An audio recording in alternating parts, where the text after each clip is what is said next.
Hello and a very warm welcome. I'm Nagma, you watching the Ideas Factory. Before we get into the details of what are we going to talk about on this episode of the Ideas Factory, let me quickly give you a summary of what were really the big headlines or some of the developments which grabbed the headlines this week internationally. First of all, as we all know, the Winter Olympics took place in Beijing, and China kept saying or kept telling countries who boycotted that they should not politicize the event, but Xi Jinping used it to enhance his political consolidation. Definitely, India boycotted the inauguration ceremony, and that was a diplomatic boycott. So we will look into that. Or what does that mean? Was it really an exclusive club that we saw there at the Winter Olympics? Secondly, the Ukraine crisis continues to be big, and we are seeing that along with Germany, now France is also kind of freelancing on that issue and not really with what the NATO stance is.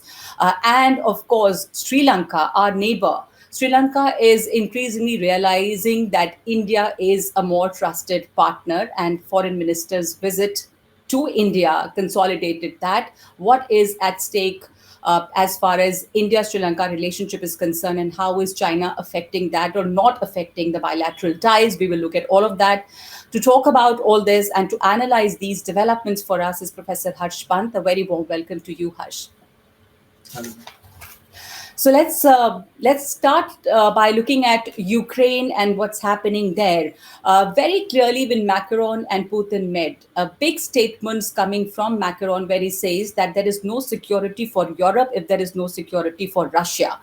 In a way, he also legitimized Moscow's demands for or Moscow's security concerns. And it's evident that France, like Germany, is also kind of freelancing here because US has its own concerns here, of course, and it does not necessarily go well with the economic drivers of EU, which is Germany and France, because there's a lot at stake there for Germany and France, and there is heavy dependence as far as gas is concerned, energy is concerned. There is heavy dependence on Russia. So France clearly is not really saying what NATO is projecting or what NATO actually is saying, that they're all together in this. You've seen dissenting voices from Germany. Now we're also seeing dissenting voice in France.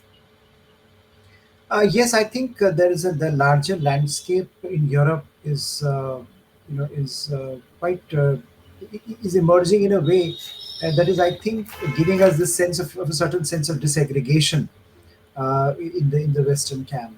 Now, I think Europeans and France and Germany in particular uh, do not want America to be the sole leader in this, and I think there is a sense that European Union should be leading it in its own way.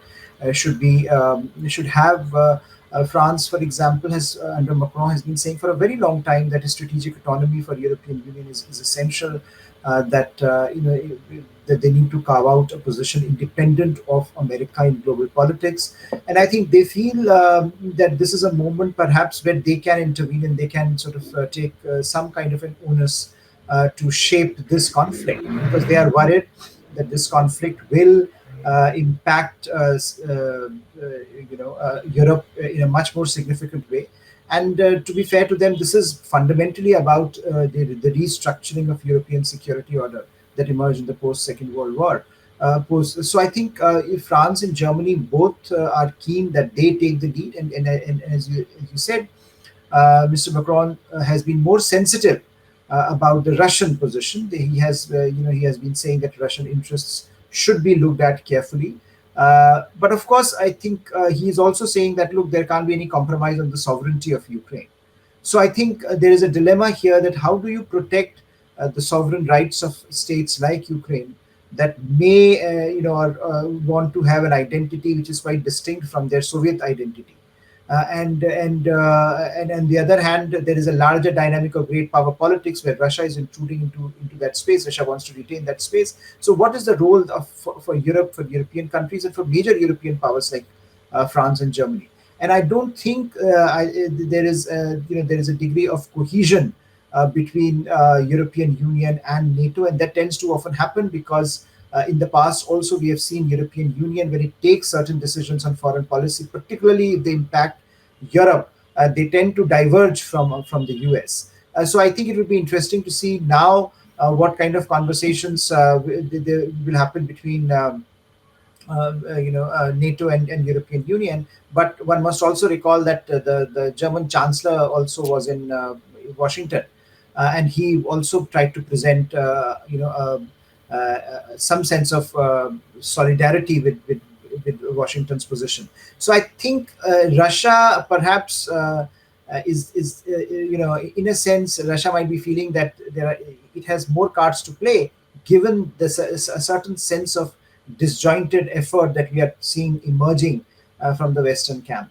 But I would in the end, of course, underscore that when it comes to hard power, France and Germany themselves can't do much. Ultimately, it is NATO that will have to stand up as a force if they feel that Russia has to be deterred or Russia has to be repulsed if an aggression happens. But So I yeah, think at that point, Europe will have to consider the repercussions of not being part of NATO. But at the moment, they are not saying that. At the moment, it's an effort to just to see if I think diplomatically France and Germany can resolve some of these problems, and of course take the leadership position at this critical juncture.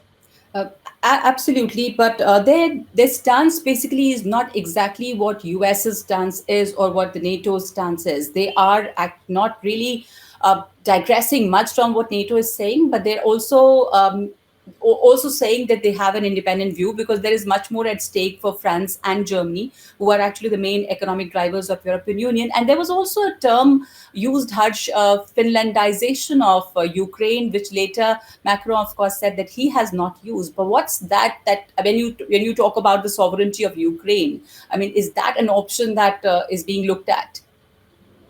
Well, I think there is a danger that that Ukraine may end up this as a buffer country between Russia and the West, and I think many Ukrainians would not want it. So I think that it won't. I think it won't be particularly troubling for Europe or for Russia if Ukraine takes on that responsibility of being a state that is relatively neutral between these two power blocks. But of course, at the end of the day, I think Ukraine, as such, would resist this move because after all, it's a sovereign country. Macron and the German Chancellor or the American President or the Russian President can't decide for Ukrainians what they want to do. So I think the trouble actually starts from there. That how do you reconcile great power politics with the aspirations of Ukrainians, and what do Ukrainians want? We are hearing so little, and it is interesting that Ukrainians themselves are saying that, and Ukrainian government is downplaying the threat of war. They are saying that no, it's being hyped. When we heard from Washington that Russians are about to launch an invasion, it was the Ukrainian government that came out and said no, it is not. That's not Yeah, true. and Russia has denied it too. And Russia has also said that America is probably just whipping up a frenzy and there is no such aggression that's about to happen. So, and there are a lot of, various analysis have been written on it. There is also people who say that Russia's concerns, security concerns are genuine. And why should it just let the NATO expansion to take place? Yes, I think there is a sense that Russia that West needs to reach a modus vivendi with the Russians on what the security order in Europe should look like. But ultimately, the question remains as to how important a role Ukraine is going to play in this, because uh, you know a, we really cannot go back to the 19th century world where major powers are deciding their spheres of influence. So Yes. ultimately, what does Ukraine want is a big question, and can it be satisfied with certain kinds of arrangements where its aspirations are also satisfied of being an autonomous actor, as well as there are some guarantees that can be given to the Russians. I think at the end of the day, that's a diplomatic negotiation that's going to happen. But at the moment, of course, every side is trying to play a game of brinkmanship, and there is a sense that perhaps the more aggressive you look on the battlefield, the better gains you will have in the diplomatic battlefield. So, but I do think that that it's very unlikely that you will see an armed escalation happening, because costs are going to be hugely significant.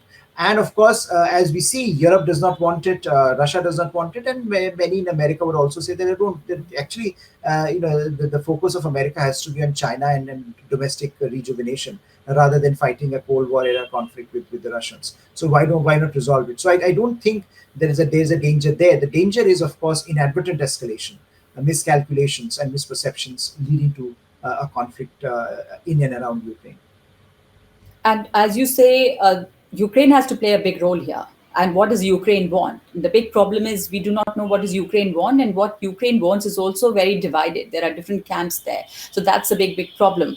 And when we talk of Russia's stance and Russia being bothered about NATO's expansion further, its security concerns, we also saw the consolidation actually of Russia-China relationship on the platform of the Winter Olympics, and they both condemned U.S. boycotting the Winter Olympics. They were both condemned, American stance on Ukraine.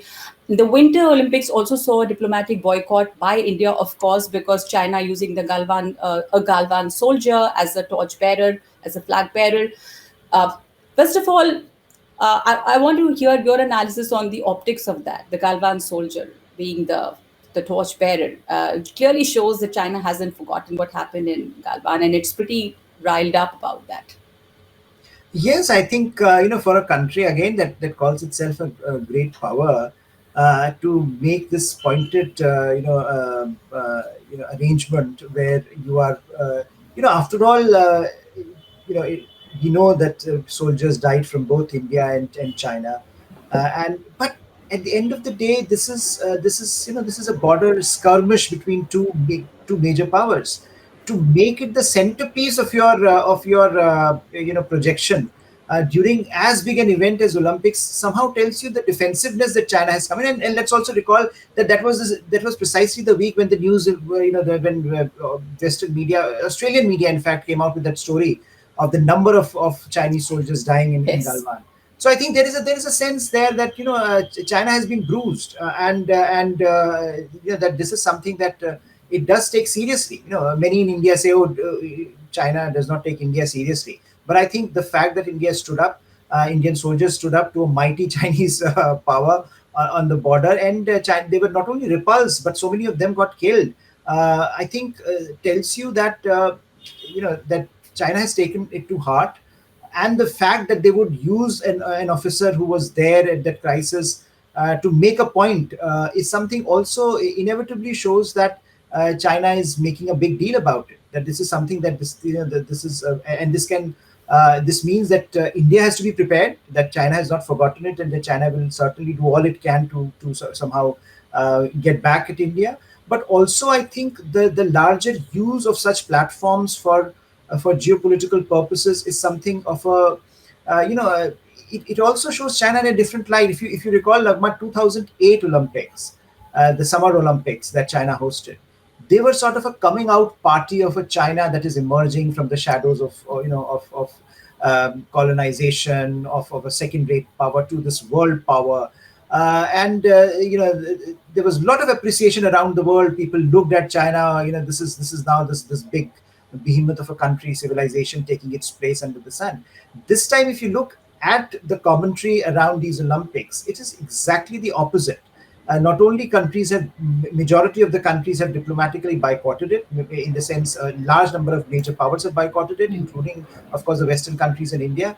But also the narrative around China has changed. Now the China is this bully country that is aggressive with all its neighbors, and that is indulging in genocide like activities in Xinjiang, in Tibet. There's a whole plethora of issues surrounding China today that have somehow taken the sheen off of China's rise. And so I think in some ways using Olympics this time for aggressively promoting its geopolitical interests perhaps shows, in a sense, I would also say that perhaps shows that China is now more marginalized than it was in 2008. From 2008 to 2022, it's a long trajectory, but a trajectory that does not tell you a story of a confident country that is about to lead the world.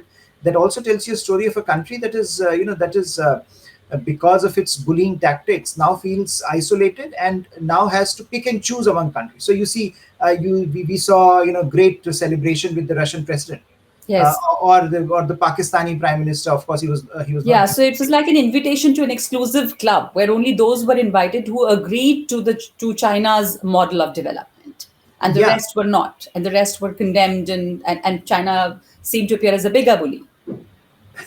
Yes, indeed. I mean, I think to make a show. At the end of the day, all that remained of showing solidarity was what this big,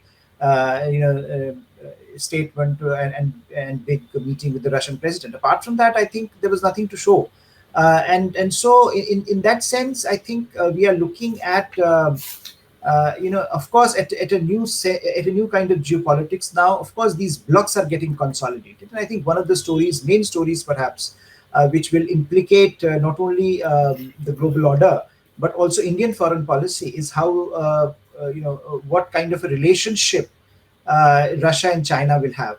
Because if the statement is anything to go by, this relationship is only getting stronger. And given the challenges with the West that both Russia and China face, we are going to see uh, even greater consolidation of this relationship. So, and of course, this means that we are looking at a world increasingly divided between two kinds of models, two kinds of global powers, and India, which has tried to carve a middle path between the West and Russia in particular. And in an ironic sense, India needs both Russia and West in order to deal with the China challenge.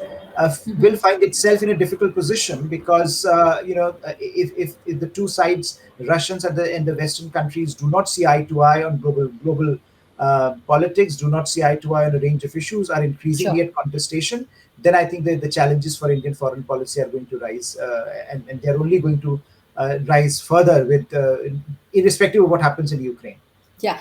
Harsh, I want to quickly take two questions that our viewers have sent, which is on the topic. Onkar Darpe and Nazrul Islam, both of them are asking questions about the joint statement following the meeting between Vladimir Putin and Xi Jinping.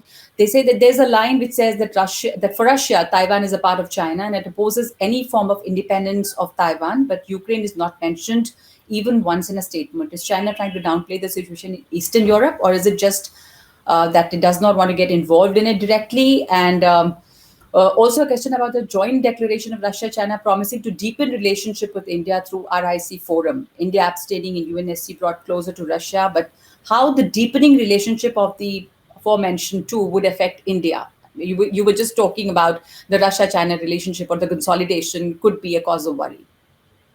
Yes, I think on the consolidation side, that's going to be very difficult for India, because I think whatever the trends are, whatever the outcome in Ukraine, that this relationship is going to get stronger. It seems on the face of it, and the trend lines are quite obvious. In fact, if you recall, even till a few years back, we used to say, well, Russians and the Chinese have problems, and they won't be Yeah. able to come to this kind of an arrangement. Now, of course, there is a new language there. There is a talk, even I recall last year, I think Mr. Putin also said, we are not alliance partners, but so what? It's a possibility in the future. He was very candid on that front. And I think for Russians, of course, they opening a line of communication to India is important, because that means that they would not be seen as a junior partner to China.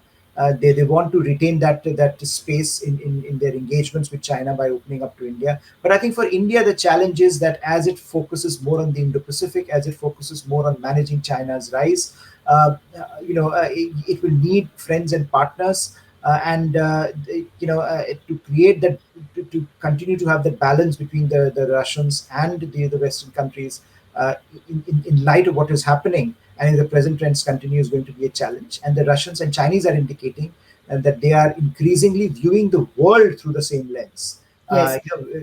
Whether it is Taiwan, and also this links up to the question on Ukraine. That although Ukraine was not mentioned, Chinese were, and the statement was quite candid in terms of asserting that NATO should let go of a Cold War like ideology, its expansion should be prevented, and that genuine security concerns, genuine security issues that prevail in the region should be adhered to. So I think there is Yeah. Chinese have not mentioned Ukraine, Mhm. but they have they have cited very categorically. And Ukraine and Taiwan actually can't be compared. Taiwan is for China, is a national security imperative, Hmm. whereas for Russia, Ukraine is something that is happening at the moment. It's a crisis which they would like to use for a larger goal, and I think that larger goal was well explicated in the statement. Absolutely. China has been very explicit on its position on Ukraine too. And Akshay Pandit also mentions a similar, he's also asked a similar question that we've already answered, I think, in our last episode. He asks about, given that USA has stepped its boot in Eastern Europe, will it be able to concentrate as before in Indo-Pacific? So we've already discussed this and how this can affect the focus on Indo-Pacific. Now, if we move from here and look at what's happening in Sri Lanka, we have limited time. There are many more questions, but probably we can take up some of the questions. There are a lot of questions on the Ukrainian crisis, but let's look at Sri Lanka, which is a country which is in deep financial crisis. It is always balanced between India and China, but it is also increasingly realizing what's happening world over as far as the debt crisis is concerned and what's happening with the countries that actually got trapped in the Chinese debt trap. The Sri Lankan foreign minister's visit is very, very significant, Harsh, in this regard. That he has made a statement that the relationship now aims at moving from the transactional relationship to a strategic relationship. What do you? How do we understand that? What is he actually asking from India? He's also made a statement that Sri Lanka's relationship with China will not deter its relationship with India. And India is a trusted friend. I think, Nagma, there is a significant shift in Sri Lanka that I think can be observed. Partly, I think, because I think of the economic crisis that Sri Lanka is facing, and there's sort of a reassessment that it has engendered in Sri Lanka. That look, you can have an economic relationship with China, but when the chips are down, it is India that is going to come to the aid of a country like Sri Lanka. And if you look at the 2.4 billion emergency assistance package that India has Mhm. crafted for Sri Lanka, that is quite significant at a time when Sri Lanka actually needs support. And India has been, I think, a good friend, a good neighbor, and a stable partner in that sense, recognizing the challenges, recognizing the importance, and recognizing the imperative of this relationship. We have seen, for example, a number of episodes this year, in the last few months, the fertilizer crisis in Sri Lanka, and the way Chinese reacted and the way India reacted. And I think the economic crisis, the way China has reacted so far and the way India has reacted. Now, there is no, I mean, it's not about comparing two countries and comparing their approach to Sri Lanka, but it is about when there is a genuine difficulty, how does a neighbor respond? And in fact, the crisis itself, of course, a product of economic mismanagement in Sri Lanka, but also a product of the kind of economic relationship Sri Lanka shares with China. So China is an important part of this economic restructuring that Sri Lanka is going through, economic problems that Sri Lanka is going through, and India emerges as a country that is willing and able to support Sri Lanka and aspirations. So I think the economic models are different, the economic partnership models are different, and the ability and the willingness of the two countries to help at a time of crisis is also quite different. And therefore, it's no wonder that there is a reassessment in Sri Lanka, and that Sri Lanka feels that going forward, rather than having this relationship where you continue to play one country off against the other, right? You continue to say, if China is not giving, if India will not give us, then we will go to China. Let's have a more long-term strategic perspective on this issue, and therefore craft a relationship that is based on strategic goals rather than these short-term goals of one port here, one deal there, which does not really sum up the relationship in its entirety. After all, India and Sri Lanka are historical civilizational partners. So in that context, the relationship also needs to be anchored in something much more substantive. And I think the foreign minister's visit and his articulation that this is about strategic mapping of the future is very, very important. And hopefully, that will insulate the relationship from some of the more tactically driven approaches that we have seen in recent past, where we see at times relationship going high up, but at other Yes. times relationship being in danger. Yes, like during Rajapaksa's time, there was a growing security concern in India that Sri Lanka was considered as part of the Ring of Pearl strategy of China. And you're saying that there has been a reassessment in Sri Lanka. In Sri Lanka, there is an increasing realization of the significance of this relationship. It seems this is a Yeah. beginning. Hopefully, it will sustain itself. All right. All right. So that's all we have time for on this episode of the Ideas Factory. Thank you very much, Harsh, and thank you to all of you for joining us. Do send in your questions. We'll try to take in as many as possible in the next episode. Thank you.